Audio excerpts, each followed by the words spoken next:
यह दुष्ट हंसिनी प्रॉपर्टी हड़पने के लिए अपनी ही सगी बहन को फंसाने की साजिश रचती है। वह अपने जीजा राजीव की ड्रिंक में चुपचाप कुछ मिला देती है। ड्रिंक पीने के बाद राजीव सड़क पर बेहोश हो जाता है और एक ट्रक के नीचे आने ही वाला होता है। तभी उसकी पत्नी कुहू वहाँ पहुँच जाती है और उसे बचा लेती है। परिवार वाले राजीव को लेकर तुरंत अस्पताल पहुंचते हैं। वहां बुआ जी गुस्से में कुहू को एक जोरदार थप्पड़ मारती है। वो सारा इल्जाम कुहू पर डाल देती हैं और उसे बाहर निकाल देती हैं। राजीव के होश में आने के बाद भी उसे अंदर नहीं जाने दिया जाता। कुहू बाहर खड़े डॉक्टर से राजीव की हालत पूछती है। डॉक्टर बताते हैं कि राजीव खतरे से बाहर है पर उसके खून में शराब मिली है। कुहू हैरान रह जाती है क्योंकि राजीव तो शराब पीता ही नहीं था। तभी राजीव के पिता वहाँ आते हैं। कुहू उन्हें बताती है कि किसी ने राजीव को धोखे से शराब पिलाई है, लेकिन पिता उसकी बात पर यकीन नहीं करते और उल्टा कुहू पर ही इल्जाम लगा देते हैं। अंदर होश आने पर राजीव सिर्फ कुहू को पुकारता है। तब जाकर बुआ कुहू को अंदर जाने देती है। दोनों एक दूसरे से अपने प्यार का इजहार करते हैं। घर वापस आने पर कुहू राजीव को एक बहुत बड़ा सरप्राइज देती है। वह कमरे में एक बच्चे का पालना सजाती है और राजीव से कहती है कि वो अब एक बच्चे की माँ बनना चाहती है। राजीव ये सुनकर बहुत खुश हो जाता है। तभी कुहू को डॉक्टर की बात याद आती है। वह राजीव से पूछती है कि उस दिन उसने क्या पिया था। राजीव बताता है कि नौकरानी ने उसे मिल्क शेक दिया था। स्वाद अजीब होने की वजह से उसने वो थोड़ा ही पिया था। कुहू तुरंत जिम एरिया में जाती है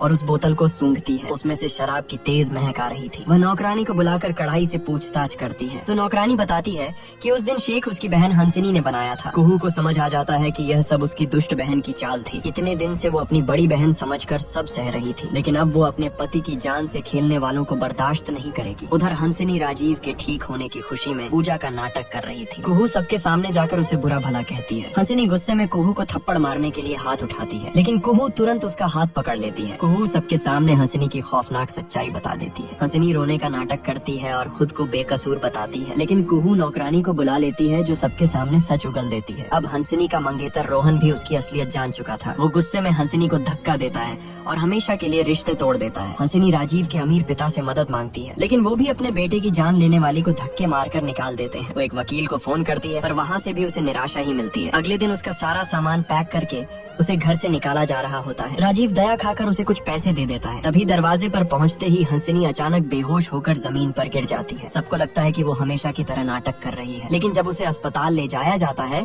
तो एक चौंकाने वाली खबर आती है। अस्पताल से पता चलता है कि वो दुष्ट हंसिनी प्रेग्नेंट है।